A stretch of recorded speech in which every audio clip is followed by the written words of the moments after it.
सेसाङ बाबु उसको आज 6 वर्षको बर्थडे हाम्रो लामा टासी बाट डोनेट गर्नुभएको उहाँको थ्रुबाट $100 डोनेट गर्नुभएको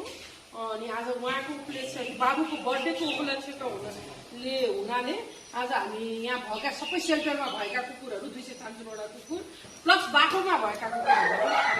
खाना खानिदिन्छौँ अनि बाबुको बर्थडे हो जन्मदिनको धेरै धेरै शुभकामना आशीर्वाद लाओस् यो नबोल्ने प्राणीबाट अनि प्लस उहाँको फ्यामिलीहरूलाई पनि धेरै धेरै धन्यवाद प्लस लामा घिसिङलाई पनि धेरै धेरै धन्यवाद उहाँले हाम्रो टाइममा उहाँले डोनेट गरिरहेको हुनाले खानाको लागि धेरै धेरै धन्यवाद अनि ह्यापी बर्थडे टु सानो बाबु सिसाङ बाबुलाई ह्यापी बर्थडे